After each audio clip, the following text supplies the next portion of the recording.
The 417Gamers is a group of board, tabletop, and card gamers in the 417 area code. This is the podcast.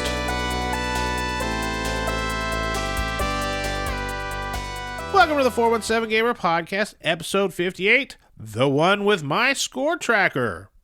In the 4, we talk about 4 games we've been playing: Hot Streak, Twinkle Twinkle, Jungo, and Fields of Arle. In the 1 topic of the show, we review the board game score tracking app My Score Tracker by AppZerty. And in the 7, we look at our favorite 7 digital adaptations of board games. Without further ado, the 417 Gamer Podcast. Welcome to the 417 Gamer Podcast. My name is Jim. And I'm Andrea. In the 4, we'd like to talk about 4 games that we've been enjoying recently. Andrea, we're going to start with a party-style game, something that we're betting on racers. It's pretty hot right now. I'd say it's a hot streak. Yes. Hot Streak is designed by John Perry. It is published by CMYK Games. It is the hot game of this year because it is that frickin' good. It's good, and everybody's fighting over it. We just came from the Metagames Christmas party, and there were 2 copies up for grabs. Mm-hmm. People were fighting over that like they were rare Magic cards. Well, because it just came for a short print and it's back out. Yeah. Metagames has already said they probably won't be able to get it back in till the end of the year. Yeah. Like January next year. Hot Streak had a short print run this summer, and those that were in the know, that knew how good it was going to be, scooped it up and then told everybody else how good it was, and everybody else, like me, was like, oh, when's the next one coming? And as soon as it hit my friendly local game store... You scooped. I scooped. We learned it, we played it, and it's so good. You are betting on mascots, running up a little 40-yard dash tile, little mat, but the mat pulls out of the box. I have never seen a game with that. I mean, it's literally, you've got little rollers. You pull the mat out and you roll it back up in. It's very cool.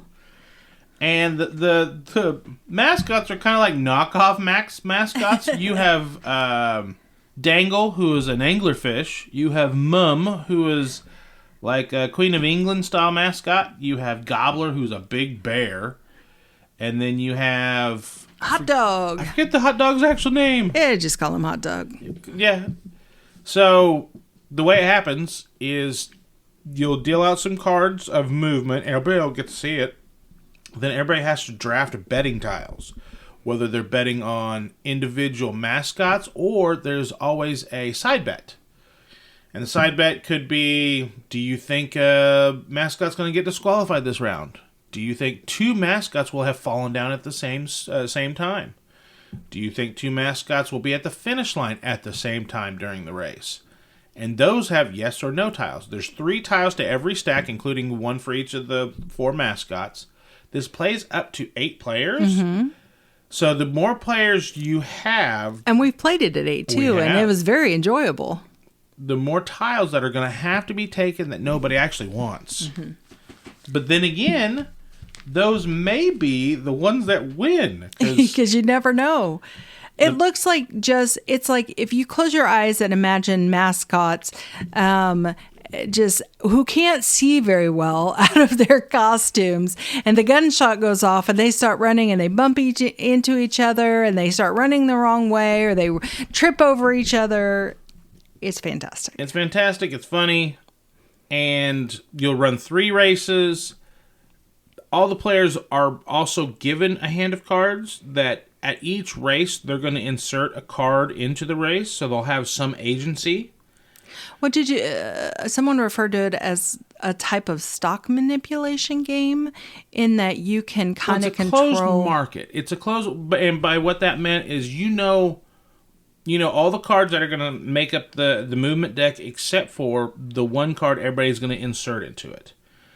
But after that happens, if the race and if you end up shuffling the cards, you're going to see all the cards that are in that deck. Mm-hmm. The only thing that's going to change is at the end of the first race, you're going to deal everybody 1 card from that deck, and then everybody's going to take their hand of cards, and they could either put what they got right back in, or they can change it and put something new in there. Mm-hmm.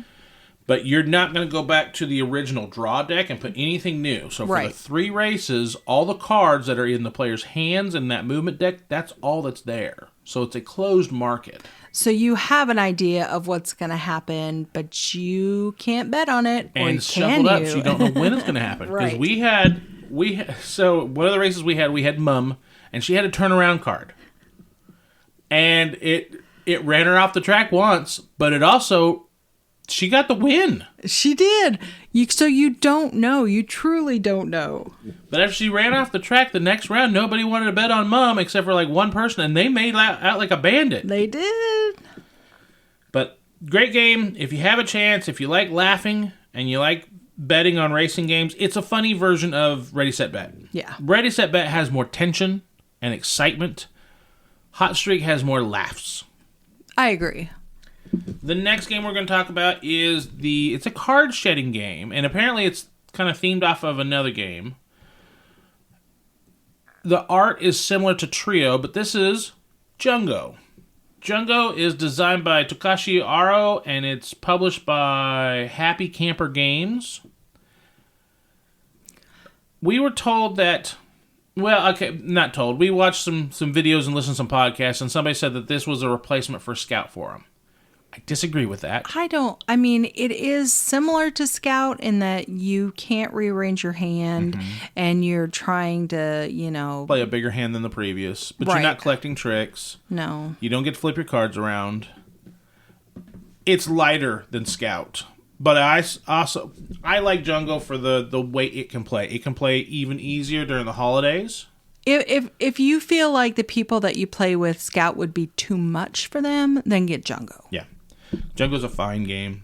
I liked it. I'd play it again. Yeah, we enjoyed it, but we like Scout better. I think. While we were playing it, that's what I told you when I was done. I would have, if I had Scout on me, I would have pulled Scout out and played that right after it, just to compare it and be like, to all the other players. But we have family members who Scout would be too much for. Well, we have family members that we found Scout was too much for. We've tried to pull it out at a Christmas party. And they didn't get it. I think one of my aunts was like, Can we play something else? And we did. Because that's what you do for family. That's right. The other one, the third game we're going to talk about, is a kind of a sky celestial building game. Twinkle, Twinkle. Twinkle Twinkle was recommended to us by Jen. She's been on the podcast a few times. This is... Who was it designed by? Designed by Amon Anderson, and it's published by All Play Games. In Twinkle Twinkle, everybody has a little standee of an astronaut, but there's like a fish astronaut, a kitty astronaut. Very cute. A person astronaut. I don't know what the third one was. What'd you have? It almost looks like a Teddy bear. Yeah, it almost looks like a children's game, but it's really not, honestly. There's older children, maybe. I don't know. Sure. If you have older kids, you might be able to. But yeah, I agree. This is a little deep for some. But in Twinkle Twinkle, you're going to draft acrylic clear tiles that have stars, they have black holes, they have planets, comets, and asteroids, and you're going to put it in a grid on your player board and try and score objectives. Like black holes get 3 points unless they're next to, I want to say planets or other black holes, so they can't be adjacent to themselves. You have on the side of your board tiles that tell you, so you don't have to remember. I like that a lot. Yeah, that was very nice. And then asteroids score in bunches, and they can be diagonally adjacent to still be their bunches. Satellites get 3 points for every planet or black hole that they're orthogonally adjacent to. Then you have the stars that have little dotted lines, and when you connect them, they make constellations. You get points for your 2 biggest constellations, and you get points for how many different constellations you have. And a constellation has to be at least 2 stars. It looks beautiful by the time you get your board done because the tiles are clear acrylic. Yeah. So they have a really good feel to them. They're nice, heavy tiles. And everyone's board's going to look completely different by the time you're done. And it really does look like the night sky. I really like it. And it also has that drafting mechanism from King Domino to where whatever tile you take that round, that is going to dictate what you get to draft the following round. So if you get something really good, you're probably going to be so low in turn order that you might not get the greatest tile, or you might take a crummy tile so you do get a better draft order. Which there is a second row where you can see what's coming up next time. So I do like that. It's not just like a blind draw out of a bag. You can see what's coming up. So like you said, you might take a not so great tile just so you can have first pick next time because you have that information to go off from. Yep. Last but not least, in the 4, we're going to talk about a big 2-player farming game by Uwe Rosenberg, Fields of Arle. Sounds like Homer Simpson drooling. In Fields of Arle, you basically start with a plot of land and a barn, and then you got to do the rest, and you have 9 rounds to do it. And the rounds switch from like summer to winter. You have, you get 5 summer rounds and you get 4 winter rounds. You got to increase the value of all your tools. You got to go up and get food so you can feed your family on each of the seasons. You got to make sure you're collecting enough peat to heat your house and keep everybody warm for the winter time. You got to build you some stalls to keep some animals so you can then maybe breed them and have baby animals. You got to get a cart to get your harvest to the market and sell it. You got to get a plow so you can plow the fields to get some of the grain and the flax. You got to get a peat boat so you can be more efficient at cutting the peat for your fuel. You got to go get to fish traps and see how many fish you caught to eat. And how do you do all this? Worker placement. Uwe loves his worker placement, and so do we for the most part. This one, each player has 4 workers. They're discs, they're stickered, and you'll stack them based on turn order. So whoever's second, all their discs will go down first, and whoever's first, those will go on top. And you go in a line, you go first player, and then the player underneath. Then the first player underneath, so on and so forth, until that round's over. And then in general, the player turn order will change next season, unless there are worker placement spots for summertime actions and winter actions, and they're separate. One player in a season can take an opposite season action, and if they do, they freeze themselves out from being first player in the next season. Yeah. But sometimes it's worth it. Sometimes it's very worth it. Or it feels like maybe you were too in the zone on trying to get a thing done, and you forgot your people need to eat. And you're like, oh crap, I need to go to the grocer, or maybe I need to go to the butcher, and I'm going to lose a cow, but I'm going to have so much food for my peoples. I liked it. I don't love it. But I also think we need another play, because there's a couple things. The delivering to the towns, I don't think I understood correctly. So I think I need to see a play and see how whenever you load up goods and load up to the towns, how that takes place and how those flip over for points and stuff like that.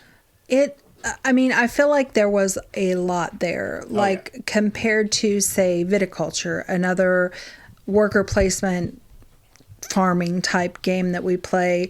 For each season, there's only 4 or 5 things to do to choose from. This game, there's like 16 things to choose from in each season, and you can get very overwhelmed. At least I did. And some of it doesn't feel as intuitive as a viticulture does. Because viticulture, yes, I need to make the structures, the trellis and the irrigation so I can then plant grapes. Right. And then, yes, I need to plant the grapes so they can then grow, so then I can then harvest, so then I can then squish them into wine. All that makes sense to me is I need to do this process from A to B to C to X to Y to Z. Whereas I need to go cut some peat so I can get some heat. Or I might need some peat so I can deliver the clay to make them bricks. And I don't know. I liked it, but... Right. This is a 2-player game. We have another 2-player game, which is All Creatures Great and Small. The Agricola. Agricola. Which is the baby to Agricola. And we play regular Agricola, and it's fine. But I don't think we'd ever play regular Agricola at 2. We No. like All Creatures Great and Small at 2. We love it a lot. Mm-hmm. But I wanted to play Fields of Arle and see if... Because we played Agricola All Creatures Big and Small a lot. It's like, maybe we're ready for... And we have the expansions with all the extra tiles. We do. It's like, what about... Would we like Fields of Arle more? Because there's more options, there's more things to do. It is a step up. There's a step up in complexity. It's a step up in length. I do like how much stuff you can do on your board. You need to go drain your marshes and the moors. You need to build stalls for your animals. You need to move your dike levees up so you can either build more fields or more stalls so you can have more animals and more food. I like that there's so many things you can do. And yes, it's overwhelming, and maybe that's why we need to, stick at it and get another play in our belts. Because right now we're looking at a play, and it took us, from start to finish, probably about 90 minutes. Right. And that's not including watching the YouTube the video. YouTube video, which was over 30 minutes long, which was a good tutorial. It was, and I was proud of you, because that's the longest tutorial I've ever seen you sit through. And the guy was very good at teaching. But at 30 minutes, you're like, I need a nap. And I get it. But that's the longest I've ever seen you sit through a tutorial. Yeah. Normally I'm just like, tell me what they said. I'll see you in an hour. And usually I will. I'll sit there and I'll watch the tutorial. I'm like, here's what they said. I think. What do you mean you think? Like, well, I was an hour's worth of them talking at me. And then I got sidetracked on my phone. But Fields of Arle, I like it. And through our alphabet challenge, it was our F game. It sure was. It was. And we posted it on our Instagram, and one of our friends said, hey, if you're rating that game an F, I'm gonna throw hands. I'm like, well, we're not rating it an F. It is our F game in our alphabet challenge. He's like, oh, okay. And I wouldn't grade this an F. I think this is a very good game. Yeah. I just don't think it needs another play. It That's does. what I'm going to say. And my knee-jerk reaction is, I don't think it's going to be in our regular rotation, but that's a knee-jerk reaction. Because of that complexity, I think we would rather play an Ark Nova or a Terraforming Mars. Sure. But another play is needed. It is. Your New Year's resolution is we play games. More than one time. More than one time. Hey, you want to do the one topic of the show? Yeah, I'm ready. All right. It's reviewing the My Score Tracker app. Kind of interested to see what you say about it. I know what I'm going to say, but I'm interested to hear what you're going to say. Well, okay. Let's get over to the one. Village Meeple is Springfield, Missouri's family-friendly board game cafe. They boast a library to check out games of over 500 titles. They feature weekly events like We Teach Wednesdays, Saturday Demo Days with Sansu, and Board Game Friends Assemble. They also feature monthly events like Puzzle Showdown, board game tournaments, and much more. Their retail space has the board games that you might have checked out that maybe you want to take home with you, as well as they like to feature local vendors that have a nerdy flair to their handcrafted goods. New to Village Meeple, the Rolling Meeple food truck, which will be featuring flatties. What are flatties? Well, for information on the Rolling Meeple flatties and everything else, go to villagemeeple.com and find Village Meeple at 1570 East Battlefield, Suite F in Springfield, Missouri. Village Meeple, Springfield's friendly board game cafe. The topic of the show is the review, and this time we're not reviewing a game per se. We're reviewing an app for board gaming. This is My Score Tracker app, published or produced by AppZerty, and to be perfectly transparent, they gave us a review code. They gave us each a review code, so we can play with it, score our games, and then kind of give it some thoughts. And we've posted some pictures on the Instagrams, a little bit on the Facebooks, and TikTok. We have a TikTok, the 417Gamer TikTok. If you want to watch some of our reels, go over there, watch them. Hey, TikTok. So, when we review games, we do presentation, components rulebook, gameplay, theme, and then we talk about the it factor. There's not really a theme here. But there is presentation. Yes, there is. And I think presentation is where my Score Tracker app wins. It is a beautiful UI. Everything is right there for you to find. I mean, when you open the app, it asks for a number of players. And I think this goes to... It goes to 8, I know that. Can you do 10? Up. It sure can. Nice. So, can we do more than 10? 12. Let's start. It can go all the way up to 12. Nice. So, you can put in, at the very start, you can put in how many players. You can type in each of the players' names. And then you can put in the game name to label it. Now, as of this recording, and we're recording on this, February 15th, they have quite a few gamepad scoring pads from games uploaded to the app already. Not all of them by any means, but they have a ton of them. So Fields of Arle, we were surprised, is on there. Now we got through playing. What did we play? That was not Botnik was. Botnik was not, but I don't think Botnik's a huge game out there. That's Just a a game that hit two-player. our group, and that's another Ben's fault. Actually, that's a No, Ben's fault, and it's a Catherine- Seth at Metagames' fault. And Catherine. Well, Catherine's the one that got us the bag in the game. But Ben and Seth to each other was like, "Oh, this is good, this is good." And then they showed Catherine. Catherine fell in love with it, and that was our Christmas gift, I think, a couple years ago, right before our cruise. Yeah, It's a fantastic game. it is. They don't have a score pad. They don't. That's okay. We still scored it on this, and the scoring was just fine. So presentation, I'm going to give it a 5. I really like the presentation on my Score app. Where are you on this?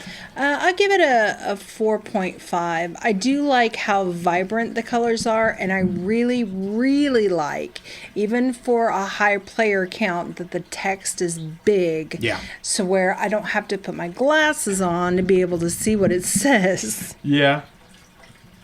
Then we get to components rulebook. How easy is it to use the app? I think it's pretty easy to use the app. It is very easy. I also like the one with the dial. This is the one you type it in. Yep. But it does have big jumps where you can add 5, 10 points. Just there's a pre-select button if you want to go for the bigger numbers. It also has it can random start your player. It can. It has a stopwatch where if your game has a hard time on it, you can put that on. It's got rounds to where after a certain number of rounds you've scored, it'll tell your game's over. It'll give you. It'll call your players player 1, 2, 3, 4, or you can enter their names if you're playing with your friends.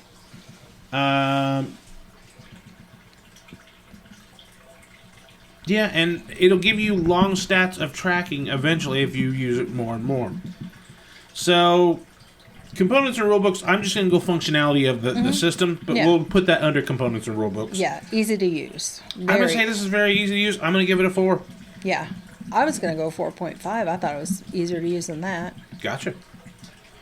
That goes to, I guess, gameplay? Gameplay, and, well, there's no theme, so gameplay.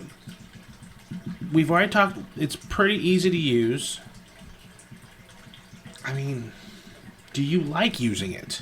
Yeah, I do. I also like that if you've made a mistake, you can go back and fix it very easy, because I did do that a couple times. Yeah. So that, for me, is a big part of it. I think that I really like using this app as opposed to a lot of games come with the little paper score pads. Yeah. And I hate using those because I don't always have a pen with me, and but I always have my phone. Yeah, we always have our phones.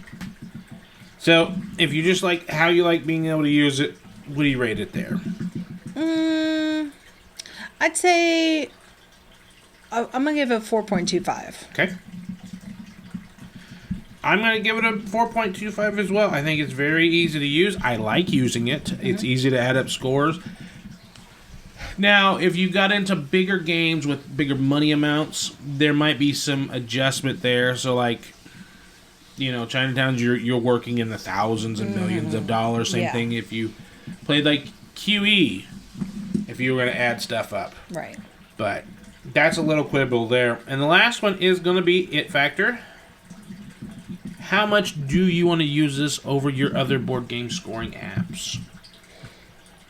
I mean, I think that I really like the font and the color and the brightness of it. So I'm going to give it a 4.0. You can give it 4.0. So for me, I like this for quite a few things. The only thing that I don't like it for family card games yet. So I like whenever we're playing spades, I can see round by round. This I don't find as easy to see, so I prefer rounds to that. That's a little quibble there.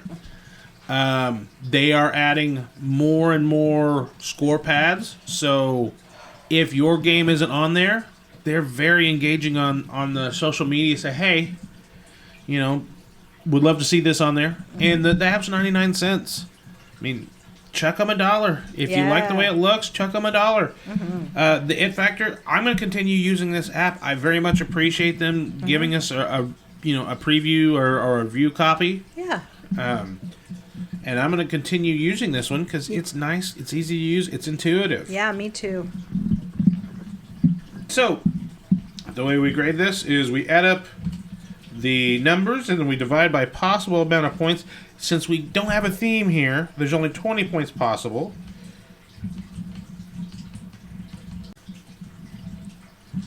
So, Andrea, it's I think this is the first time that you and I have tied on ratings. Yeah, I was a little bit higher than you on the presentation, but then I was a little bit lower than you on the rules and components, on how easy it was for you to learn it. And I think that's because I've been so great on using rounds and a couple other scoring and score pads here and there that it was not hard, but you get change. I'm getting older. Change is hard. Sure. So, Andrea, your score is an 86.3, just an 86, and my score is an 86.3, or an 86. Boom! That's our first board gaming app that we've reviewed. I think that's a strong score. Absolutely. If you've got 99 cents and you want a nice UI scoring app, my score tracker, I recommend it. Absolutely. Me too. Well, we've talked about board gaming apps in the last episode. We reviewed a board gaming app now. Let's talk about some board games that we like as apps. Yeah, well, let's put those together. You're listening to the 417Gamer podcast. There are multiple ways to catch the show. We are hosted by Libsyn, so you can catch us at hobbygamingnetwork.libsyn.com. On Spotify, search for either Hobby Gaming Network or the 417Gamer podcast. Also listen through our Facebook page at facebook.com/Hobby Gaming Network. And finally, we also post a YouTube version on the 417Gamer YouTube channel. The best way for you to interact with the show is either through our Facebook page at facebook.com/Hobby Gaming Network or on Instagram at 417_gamer_podcast. Now to the 7.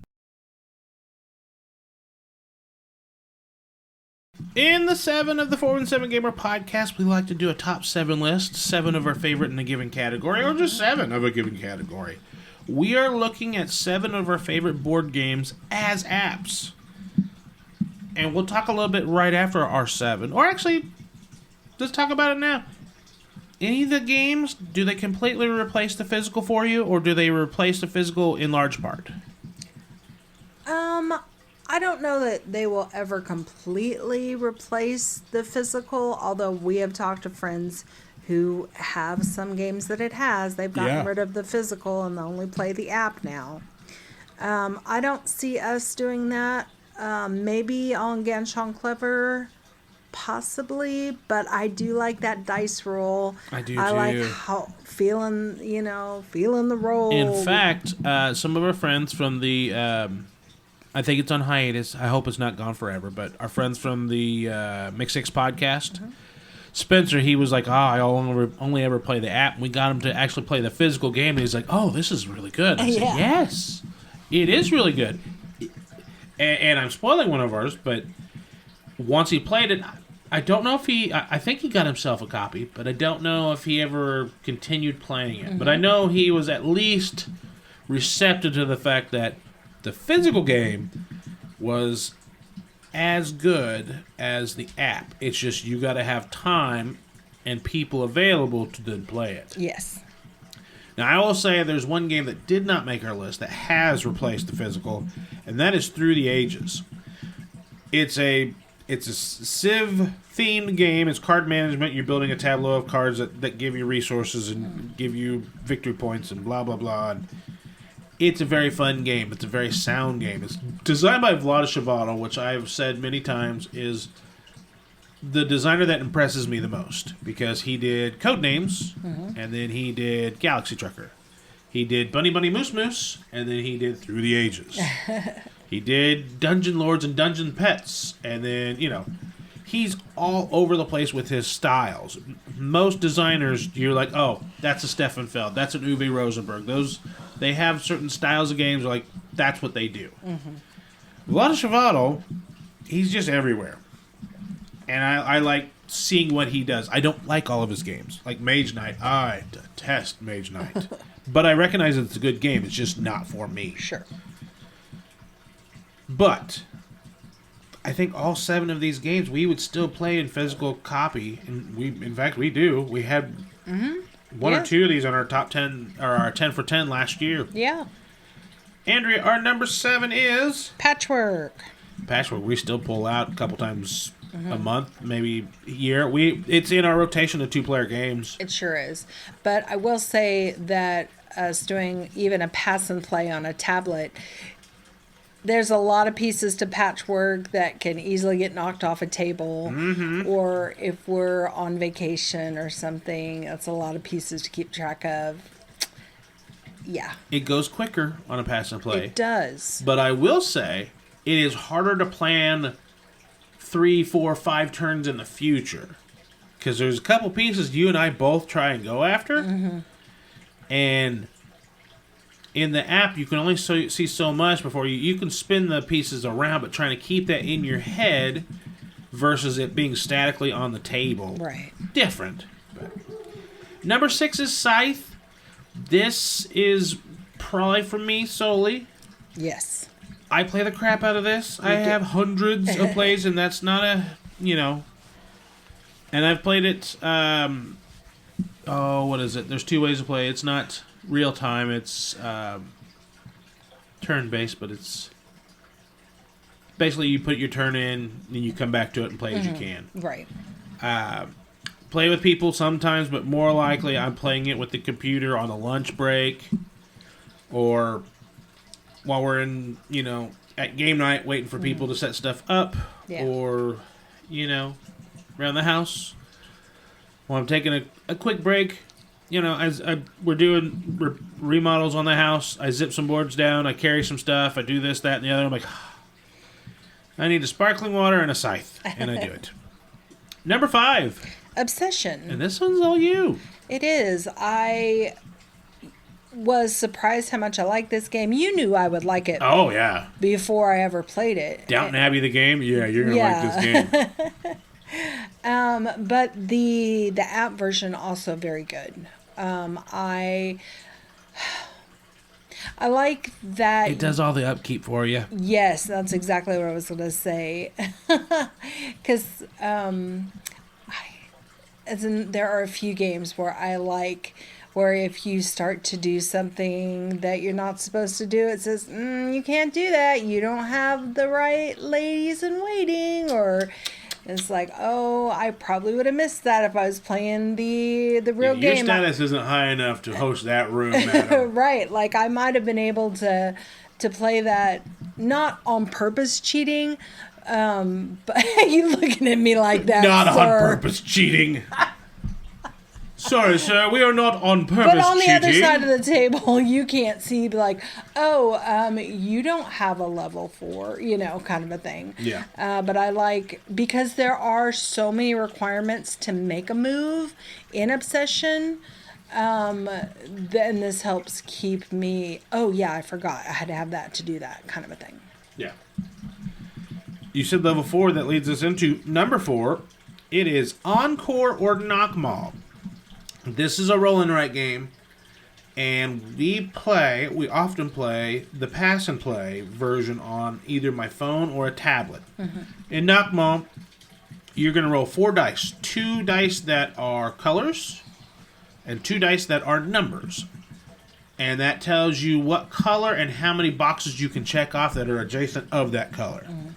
And then you look on your board and you see if you have the boxes that are available to do that. You have to have at least that many or more boxes to be able to check off. So if you've got a 3 yellow, you have to have those boxes available and either touching the center line or they are touching an already filled in space on your board. And it sounds dry, but as you're rolling, it's you start checking off more and more, and as you fill out all colors or columns, you get your points. Yeah. And by the end of the game, you're like, oh, I'm setting up for some really cool points. I just need the right rolls to come through. Right. And that it plays with the same tension solo as it does duo. And I really like that. And every once in a while, especially sometimes we like to order fried chicken or a deep dish pizza or something that might take a little bit long, and they'll warn us and be like, hey, that's like a 20-minute wait. And like, that's fine. That's fine. We pull this out and we do a pass and play. Yeah, as long as, we're not taking up a table too long for you guys. No, that's fine. Pull out Knock Mob, we'll pass and play a couple games. And that brings us to number 3, and that's all me. That is Wingspan.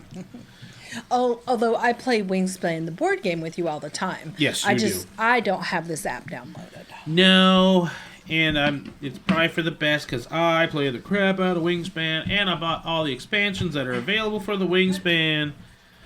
I played some of the asynchronous play. That's what it is.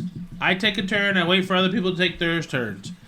But this is another one I play a lot against the computer, and it can play up to 5.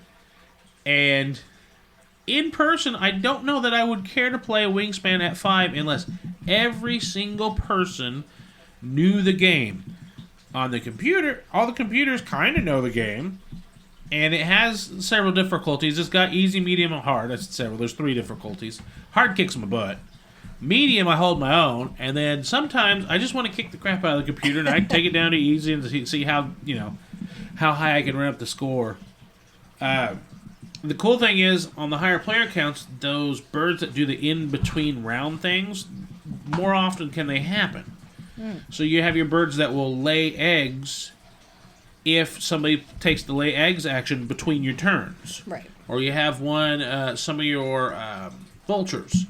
You'll get a food thing if somebody takes a tuck bird action, and Kitty needs hugs. But, yeah, I have all the expansions. I have Europe, I have Oceania, I have Asia, which are the expansions that are available for the phone so far. Very, very good. I play it, the duo version against the computer on the Asia. I've learned that better, so the next time Andrea and I play the duo version of Asia, I'll be able to explain the markers a lot better. Mm-hmm. And I think there are better markers that we should get for it. Okay. Those clear, like tiddlywink things, I think we should get color specific and put those on there. Because the yin and yang pieces are fine, but I think there's a better way to do it. Okay. In my opinion. Number 2. That's pretty clever. Organ shown clever. This is when I introduced you. You did. And then I thought I might have gotten you in trouble. I might have played this on break at work and then a little bit. It's okay, my boss doesn't listen. I played it while in between phone calls. Yeah. Well, you don't work there anymore. That's true. Yeah, you've long since stopped. Well, you still play it occasionally. Yeah. But not to the addiction that you had. Not like I used to, yeah. And you shouldn't have shown me this. I'm like, what's up? And she goes, I'm playing it too much at work. And I said, aw, should I tell you about the sequel? Yeah, I didn't know there were other versions. Yeah, there's twice as clever, clever cubed, Clever Forever, Clever Mixed. And then for the first 3, there is additional boards to play with as well. And I have all of that. So I'm lumping all the Ganshones for me, but Andrea specifically is That's Pretty Clever / Gansone Clever. It's a roll and write, roll your dice. The color dice that you're going to play different boards. Like, if you've ever gone to a bingo night, I finally went to my first bingo night. Each bingo board is a little bit different. That's how Ganshone Clever is. The yellow board, you want to do columns and rows to get bonuses. The blue, you have to cash in a blue and a white die, columns and rows. The green, you want to get progressively bigger values. Orange, you can just cash them in as you wish. But of course, the orange, you're going to sum up all the dice you put in there. That's going to be your score. Green is how far you were able to get at the track is going to be your score. The blue and the yellow is based on how many you were able to cross off. In the yellow, I think you have to get columns for points, rows for powers. Yeah. And then the purple is also, you need to get increasingly bigger. You get to sum up whatever you've put in there. And if you ever hit a 6, you can reset and go back down to 1. But Ganshone Clever, very fun. Like it quite a bit. That brings us to number 1, which is Terraforming Mars. And this is the one I wanted to talk about. Had this replaced the physical copy, but I have to say it hasn't, because we put the physical copy on our 10 for 10 last year, and that's one of the ones we got through. And we did play it. Yeah. And we didn't let any digital plays count. It had to be the board game plays. But we played the digital a couple of times. And we did both. Yep. So. And I think we played the physical more than we played the digital last year. Digital, I think we played on I think while we were waiting, we didn't have any flights last year, did we? No, when we were on the cruise the year previous, we played it a few times. Yeah. And then a couple times we've been on flights with layovers, we've played it. A big game like this, having everything just in the phone or in the iPad, is really nice. Yeah, and I will say, when you're traveling, especially. Yeah, and I will say it is nicer on the pad to be able to see everything. Yeah, to read the cards. The phone is doable. It's doable because we played it enough. I know what the cards do. Yeah. So I can just tell by the name of the card. I know what its actions are going to be. If I didn't, then I wouldn't enjoy it. Yeah. But those are 7 of our favorite board games as apps. What are some of yours? Head over to our Facebook page at facebook.com/Hobby Gaming Network, or leave a comment below if you're listening to this on YouTube. And if you're not, go over to YouTube to the 417 Gamers. Give a like, share, subscribe, click the bells, and we'll let you know when the next 417 Gamer video pops up. Ding, ding, ding. But until next time, keep gaming. And the 417. Goodbye. The 417 Gamer podcast is recorded and produced by Andrea and Rick Bagwell. The intro music we use, Kind, Gentle, Beautiful Person, and the outro music, Making Up for Lost Time, was created by Origami Reptica. For links to our show notes, the music, and guest links, head over to our Facebook page at facebook.com/Hobby Gaming Network. Until next time, keep gaming in the 417.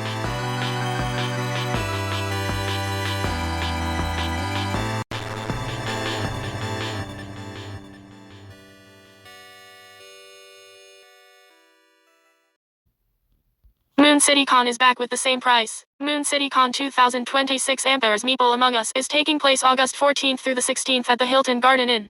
Since last year we have seen prices increase in many places, but this year we are able to keep the 2025 price of $60. That's right, we are working to keep our badge pricing at last year's levels for you. Attendees ages 14 plus are $60. Veterans and active duty members badges are $50. Children under 14 are welcome with an accompanying parent or guardian. When will these badges go on sale? Saturday, February 28th, badges for Moon City Con will go on sale. Over the next few weeks, we will be unveiling the prizes, merch, and more details as we lead up to badge sales opening on February 28th. Head over to Tabletop Events or use our website link, mooncitycon.com. We hope you enjoyed the Gamers Bingo from last year because we want to play another game with all of you. What does that mean? Stay tuned to find out. Moon City Con 2026 Ampere's Meeple Among Us.